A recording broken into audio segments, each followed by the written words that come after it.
मेरे प्यारे बच्चे, आज तुम्हें मेरा यह संदेश मिलने का यही कारण है कि मैं तुम्हें कुछ बताना चाहता हूँ। तुम बहुत भाग्यशाली हो।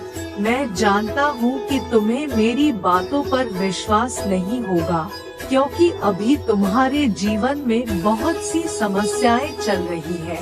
तुम किसी को बहुत प्यार करते हो और बहुत कोशिश और बहुत प्रार्थना भी कर रहे हो कि वह तुम्हें मिल जाए, लेकिन तुम्हारे सामने बहुत सी ऐसी समस्याएं हैं, बहुत सी दुविधाएं हैं, बहुत से प्रश्न खड़े हैं तुम्हारे मन में, जो तुम्हें इस बात पर यकीन नहीं करने दे रहे कि तुम्हें भी तुम्हारा सच्चा प्रेम प्राप्त हो सकता है।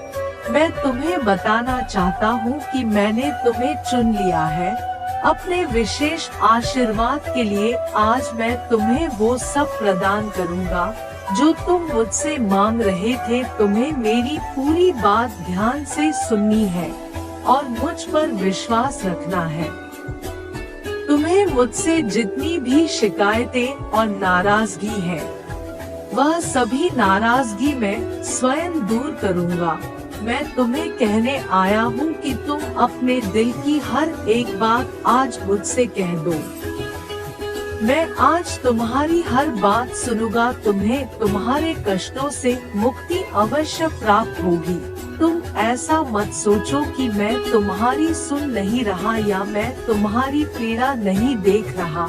मैं सब देख रहा हूँ और मैं आज तुम्हारे आसपास ही हूँ। मुझे महसूस करने का प्रयास करो। मैं सदैव ही तुम्हारे हित के बारे में ही सोचता हूँ। मैं यही चाहता हूँ कि मेरी हर संतान सदैव प्रसन्न रहे, खुश रहे। उसके जीवन में जो भी कष्ट आए उन्हें वो आसानी से पार कर सके और खुद को मजबूत बना सके।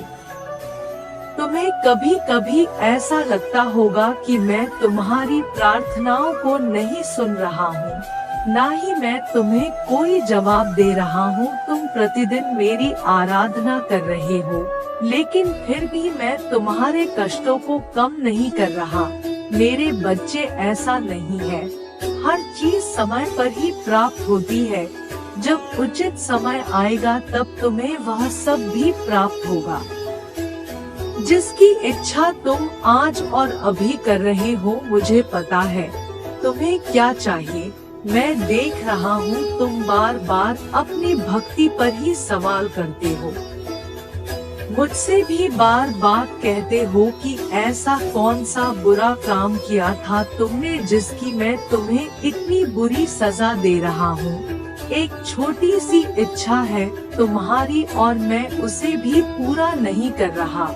इंसान के कर्म ही है जिनके कारण वो अपने जीवन में सुख और दुख भोगता है, जिनके कारण वह यह निश्चित करता है कि उसका जीवन अब उसे किस दिशा में ले जाएगा।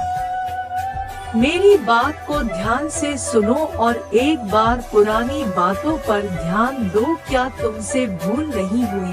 क्या तुम्हारे सामने मैंने कभी ऐसी संभावनाएं या ऐसी स्थिति नहीं रखी जिसके द्वारा तुम समझ सको कि तुम जिसका चुनाव कर रहे हो क्या वह सही है? क्या वह सच में तुम्हारे लिए बना है? जिस मार्ग पर तुम जा रहे हो, क्या वह मार्ग उचित है? क्या वहाँ तुम्हें सफलता मिलेगी? कई बार तुम्हें बहुत से संकेत मिले होंगे पर तुमने उनको अनदेखा किया है। मेरे बच्चे, आज जो दुख तुम देख रहे हो उसमें कहीं ना कहीं तुम्हारा खुद का ही हाथ है, क्योंकि तुमने स्वयं इस दुख को चुना है। तुम अभी भी इससे बाहर निकल सकते हो। मेरी बात मानो और स्वयं को इससे बाहर निकाल लो, क्योंकि तुम्हारे चारों तरफ बहुत सी खुशियाँ हैं, पर तुम उन खुशियों को त्याग कर इस दुख को गले लगा रहे हो और इसी कारण तुम्हें यह जीवन इतना बुरा और व्यर्थ लगने लगा है। लेकिन यह जीवन बहुत सुंदर है। अपने पिता की बात मानने का प्रयास करना। मैं जानता हूँ यह थोड़ा कठिन कार्य है, लेकिन तुम्हें ही करना होगा। एक बार करके देखो, तुम्हारे मन को बहुत शांति मिलेगी। फिर तुम स्वयं सोचोगे कि तुम बेकार में ही उलझे हुए थे। मेरे बच्चे, मैं तुम्हें सदैव तुम्हारा मार्गदर्शन करूंगा ताकि तुम उस पर चलकर सभी सुखों को प्राप्त कर सको। जीवन के मार्गदर्शन प्राप्त करने के लिए चैनल को सब्सक्राइब करें और वीडियो को लाइक करें। तुम सदा खुश रहो। नमः शिवाय।